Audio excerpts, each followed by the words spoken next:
Shalom, shalom. Shalom. Shalom, shalom. All right. First and foremost, as always, I would like to start off giving honor, glory, and praise and worship to our power, YAHAWAH, BAHASHAM, YAHAWASHI, BAHASHAM, HAQADASH. Double honors to our apostles, our elders, great millstone, rule well, teach well, sound doctrine, strong shalom, to the hopeful elect, and the rest of the large multitude, men and children of the Lord, have mercy on these last days, man. I urge your brother HAQADASH, representing the GMS branch here in Cleveland, Lord willing, to bring out a edifying testimony. All right. It's February 27, 2023. It's just another quick dream testimony, man. I didn't understand it until I talked it out with my real, sometimes in dreams, a lot of times they don't mean, sometimes they don't mean something, sometimes they do. And it's just good to talk them out to see if there is any spiritual intake on them. All right. But lately, for the past week, brothers and sisters been keeping up with the page through the spirit and power of Yahawah, BAHASHAM, YAHAWASHI. There's been a lot of testimonies coming out within the last week, and it's all making sense. What I got from it is it's about to be it's about to be major death. It's about to be so much death starting in 2023. And it's not like 8 months from now. It's going to start happening soon. Like it's about to get crazy. And but I figured out what this dream was about. But long story short, all right. So I'm gonna just tell it like I told my rib.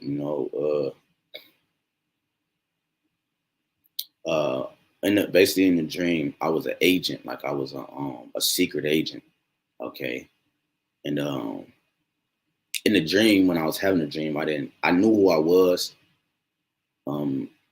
without knowing who I was, like, if that makes sense. Like I knew that it was like I was like an Avenger or something. And it was like I was an Avenger or something. Long story short, I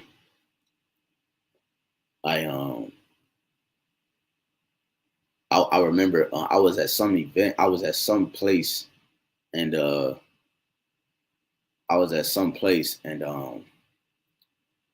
was there on a secret mission, and the place where I was at, it was like some type of garage or some type of underground lair or something. And the people that was there, they were demonic. They was dark.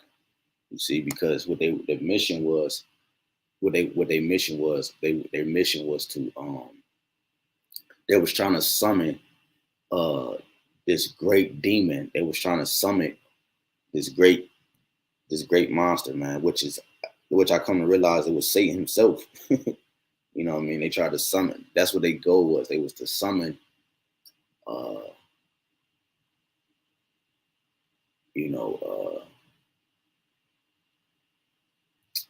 they was to summon Satan. And so like I was thinking. So when they did that, right, they ended up summoning them, and they didn't know who I was. And I didn't participate in the ritual or nothing. You know what I'm saying? I was just there. I don't even remember the movements or how they did the summon, but I know I was just there. And I basically was like keeping watch. Like I was acting like I was working with them, like keeping watch, but I really was investigating. And long story short, the nigga got summoned. Like he didn't appear. Like the ground, I remember them putting something in the ground, and then the ground opened up, but he didn't come out the ground. See, he just walked inside the building like a normal dude. And when he walked in, he just started eating everybody. He just started eating everybody, killing everybody, killing them, eating them, like swallowing them whole. Because I guess the more people he killed, the stronger he got. So, so that happened. I'm like, oh snap! I'm looking like, you know what I'm saying? I'm doing this, And then the demon knew who I was, you know. But it was crazy is he couldn't do nothing to me. Like he like he couldn't touch me, he couldn't kill me. So what he did was, instead of like even trying, because he knew he couldn't, he just, like, in a sense, took me as a hostage. Like like he took me as a hostage in a sense. Like, so I remember, like, um I don't know how and why he took me as a hostage, but because he knew he couldn't do nothing to me. But I remember uh the scene switched to where I was with my red, like my wife and my mother was the same person. Like, they were interchangeable, all right, in every event. And I remember the scene switched to where we were on a bridge, right? Now keep in mind this bridge and then the last part of the dream, because it actually is what's happening in real life. Now we was on this bridge, and I remember, I'm not gonna tell you what type of bridge it was, right? Because it'll mess the part of the dream up. But I'll tell you after.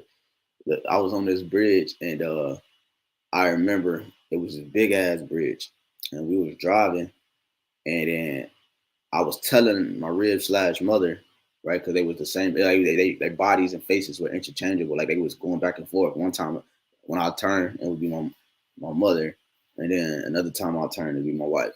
I don't know. But I know the point was that I was with a woman, right?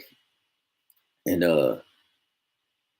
she would not listen to nothing I was saying about what just happened, took place.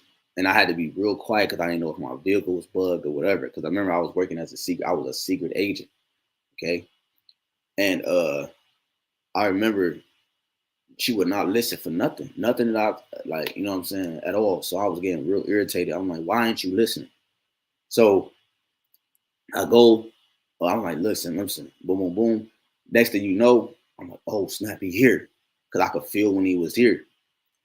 And still wouldn't listen. And then next thing you know, all the cars started crashing. Boom, boom, boom, boom. Boom, boom. Because, like, he's about nothing but death. Okay, that's what he came to do, was to kill. So when he came, it's like whenever he would be there, like, flies would drop out the sky. You know what I'm saying? So, like, when he came, it's crazy. My mother calling me right now. Wow. But when he she don't never call me this early either. So when she when I felt him coming, everybody crashed, and then I'm like, oh snap, he here. I'm like, he here. She's like, what are you talking about? What are you talking about? I'm like, bro, shut up, man. Just shut up, stop. He here. And then next thing you know, he appeared. He just came like Thanos, like on Avengers, when that scene when he appeared finally, and he came just walking on the ground as if he was already there. That's how he was. He just came walking out on the bridge as if he was already there. And then he came, and then remember, everybody died, and then the scene switched where um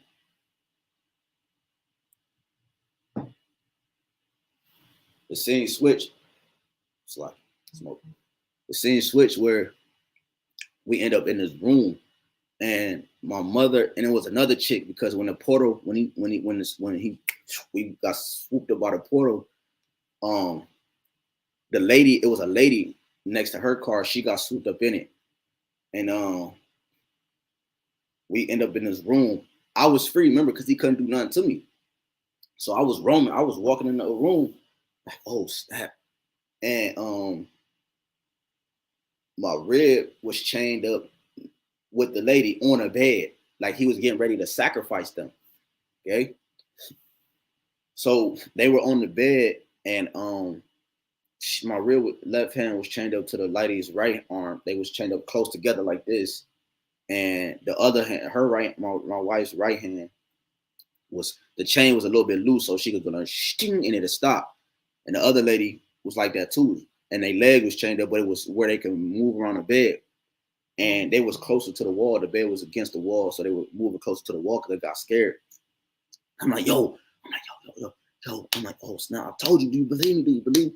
She like, she still wouldn't believe me. Like she still wouldn't, she's chained up, all the stuff that happened, went through a portal, everybody dropped dead on the freeway, and he appearing out of portals, et cetera, and she still wouldn't believe the dynamics of what I'm telling her, that he was eating people and everything.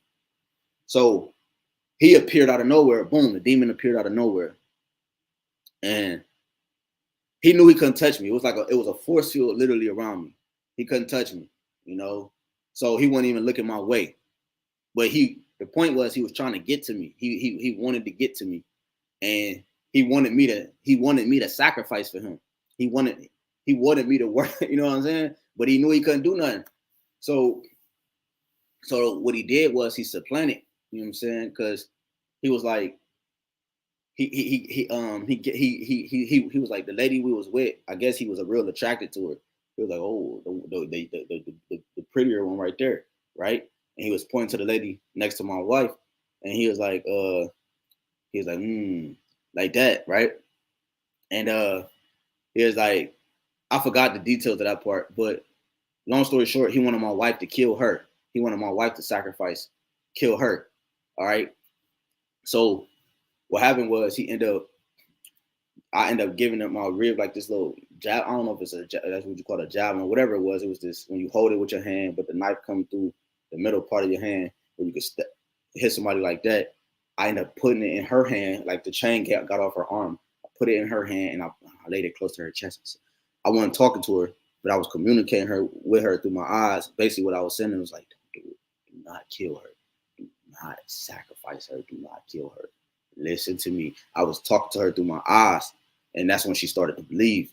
And I walked away, like I moved off the bed, like from the bed, and then the lady, he freed the lady, right? He freed her. He freed the lady, and the lady was scared. My rib was like, I ain't doing it. She would not do it. She just held the thing tight. She was like, I will not do it. And then he was like, all right, basically. And he freed her. That's when he freed her. Slocky. That's when he freed her. The lady got off the bed and she was so scared that she was willing to worship this nigga. So she got off the bed and she went towards him and he was like, kill him. Like, so he knew that he couldn't kill me. He knew that he couldn't get next to me. So he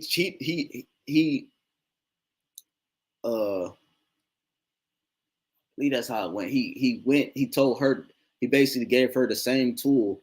It appeared in her hand out of nowhere, and he told her to charge and try to kill us, I think. Long story short, so she turned around and she was crying real heavy, and she charged, and I was like, and the thing hit in my hand, I killed her ass.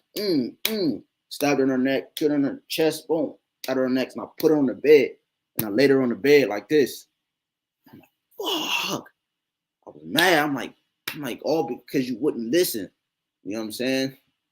Talking to my wife like this. You in this predicament because you wouldn't fucking listen. I don't know why, but that's how it was going on in the dream. And I boom, stabbed her, and then he was about to. I guess he got more power, and he was about to try to eat my wife or something, but he couldn't because he got a call, like a call on the cell phone. The demon got a call, and then I remember him just yelling out, Philadelphia. Like it was like real loud. And he's like, Philadelphia, I'm on my way. And it was like a job that he could only do. And like he couldn't send his little minions or nothing. He's like, Philadelphia, I'm on my way. And or something like probably like the job to get done. Or so say he went, I guess, I don't know. And he put on his jacket and he was on the call and he just disappeared. And he went to Philadelphia. Philadelphia, at the time I didn't understand it, but now I do, talking it over. So if you've been watching the news, all right, my real watched the documentary called The Kensington, The City of Zombies, a documentary. In this documentary, let me pull up Kensington. King, hold on, how you spell it? Okay, Kensington, Kensington is in Philadelphia.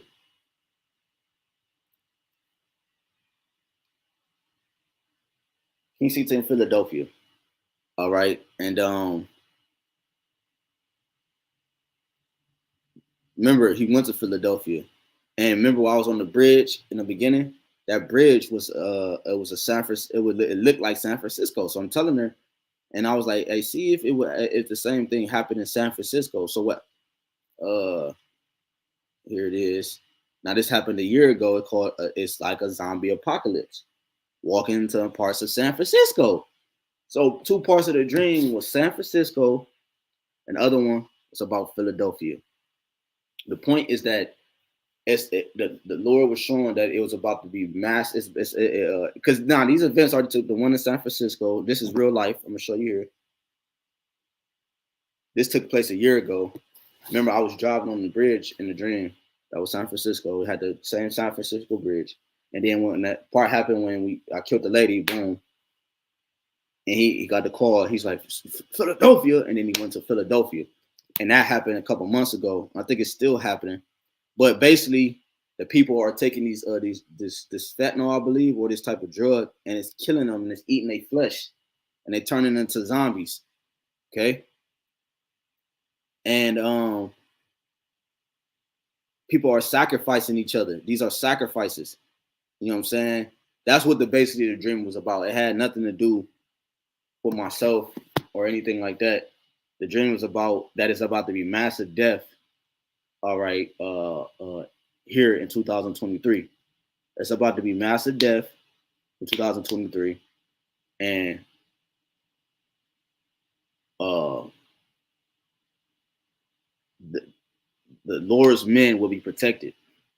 They will be protected, and your household, because he couldn't get to my wife either. Even though she didn't believe until certain things was happening, he couldn't get to her either until, he couldn't get to her. He couldn't get to her. He wanted the lady. He was trying to get to her. He wanted her to kill the lady so that he could get to her. But she didn't.